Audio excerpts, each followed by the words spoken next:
Hello, hello! Hello! Okay, hopefully we're not going to have technical difficulties on this one because this is day one of Sculpting Live, live from Ischgl, live on the mountains in the Silveretta Arena, which you can see, as always, is looking as amazing as ever.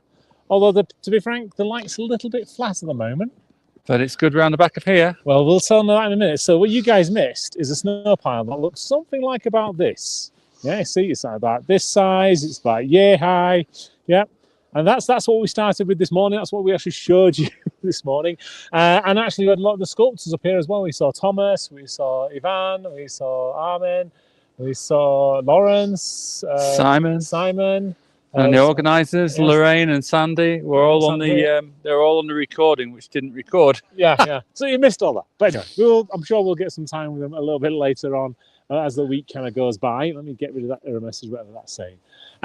But yeah, let's now turn them around. Do you want to give the guys the full spiel? So this is where we are today. Okay, so we'll quickly take you down to Lilly the Frog. If you can get Lilly the Frog on. So for Martin and the Peace Basher, these guys have got to have some kind of idea what we're doing. So the round hump that we had now has the side taken out. It now has the middle taken out. And Martin knows exactly what he needs to leave tomorrow, which is that square, which is going to be Lilly. And if I don't slip away. And if you lift this up, mate, we've put some saw marks or saws into the sculpture, and they represent the block that Martin's going to leave tomorrow. So we've already worked out the size of snow that needs to be left so that Lilly can appear. And this is kind of really important. I mean, one of the things, obviously, you know, that we do the diagrams, etc., and the drawings, and we have lots of conversations beforehand to see how things are going. But just to show the power of the maquettes, when we were talking about this before, that is roughly what I thought we were creating. So it just goes to show the difference between what's in one person's head and another person's head, and the power that communication has, and making sure you get the right information to both parties. Because otherwise, that would probably not have been built. I would probably knock the back off it. So good news is, I'm not going to knock the back off it, am I? No, hopefully not. However, we have had an absolutely amazing morning. We've got the Peace Basher in. Oh, we've just got a little tiny bit of sun. This is the first sun we've seen all day. This is gorgeous. And the Peace Basher's done an amazing job. So we basically, the pile of snow was out to here. So they've basically taken it in from there to there. And then on the top here, we got them to build a ramp, and they've gone to take that little bit off there, which brings it up to the top, which was there. And then the back here, this is just amazing. So if you imagine, this is where we are now, but actually it came out a little bit further than Justin. Justin, keep going to the left, and stop.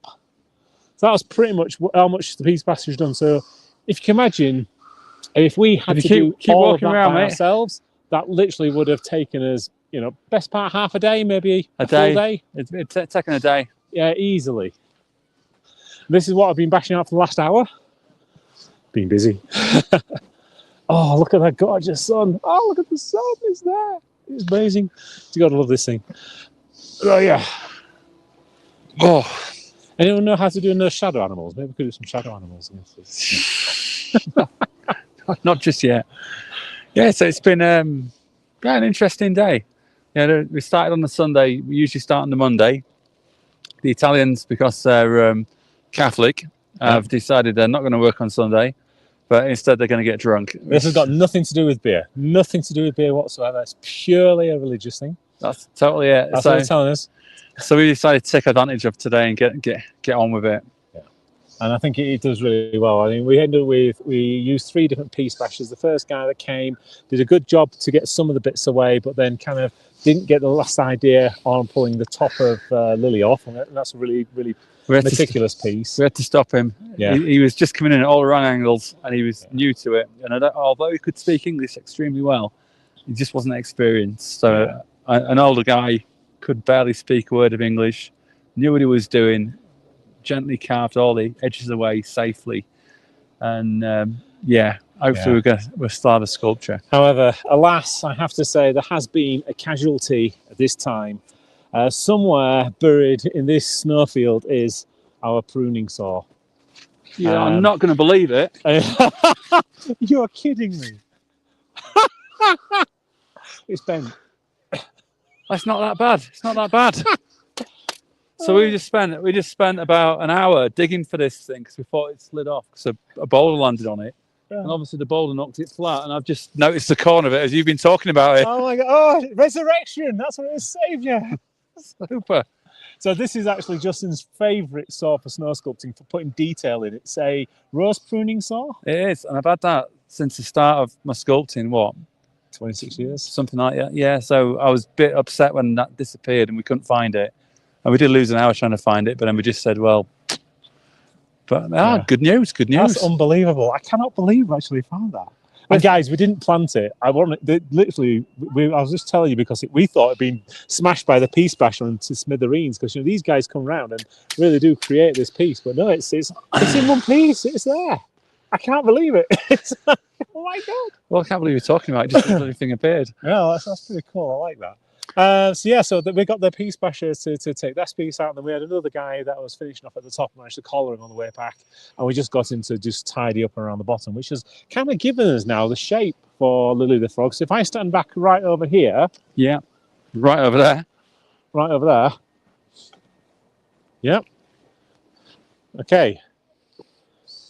So you can see just in there, we've got the curve as the top of the lily pad. Inside that curve is where we're going to find the parasol. It's going to be an inverse parasol, so it's actually, rather than going to be blocking the sun, it's going to allow the sun through. So as you can see now, that's where the sun is. The sun kind of rises from just behind that mountain top there and comes all the way up over and kind of disappears by the time it gets to about that peak there. So we don't get sun for all that much, but it will be enough. Hello! Well, we should get enough just to be able to get the light to come through the parasol and shine onto Lily. So Lily should be illuminated by the parasol, not shaded.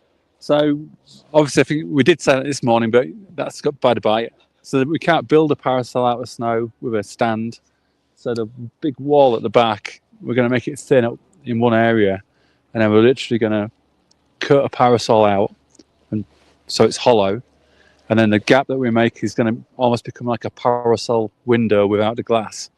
And then you're going to get the light shining through onto the sculpture. Yeah, so it's going to be ambitious. It's going to be different. We've not done one like this before. It reminds me a little bit of Elton John with the back piece. And if you remember rightly, when we did Elton John, the back, after the sun had been on it and it melted and frozen for 2 or 3 days, ended up with that beautiful kind of glassy sheen, which gave like a beautiful blue light when you looked at it. So I'm kind of hoping something like that happens, maybe. Well, you can maybe it, but today's warmest temperatures. It's been 3 Celsius all day. It actually rained up here. Yeah. Which I can't remember seeing rain up here before, but it must do it. But we're going to get minus 14 by Friday. And that's the forecast for in the valley. I don't know what the forecast will be up here, but I'm kind of guessing that'll be at least another 10 degrees below, maybe. Well, I should think. Oh, excuse me for yawning. I should think if we can get this work out when it gets to minus 14, that'll be the ideal time for cutting in the parasol. Yeah, absolutely. So we're going to have to keep some kind of step there for you to be able to do that, aren't we? But I've sussed it already. Have you? Yeah, all will be revealed. It's all up here. Yeah. It may be rattling around. There's various other bits in there as well. Cool. So yeah, I think that's probably about it for today. I don't think there's anything else to really bring you up to speed on. We'll be back tomorrow, obviously day 2, which is going to be interesting because it's a Monday rather than a Sunday. So that's going to be quite nice. We've actually almost got an extra full day. That is if Justin can stay awake for an extra day, that is. Yeah. So until tomorrow, have an absolutely super evening. We're going to go down and enjoy the meal at the hotel and things. And yeah, we'll catch up with you tomorrow. Have fun. Bye for now. Bye-bye. Yes.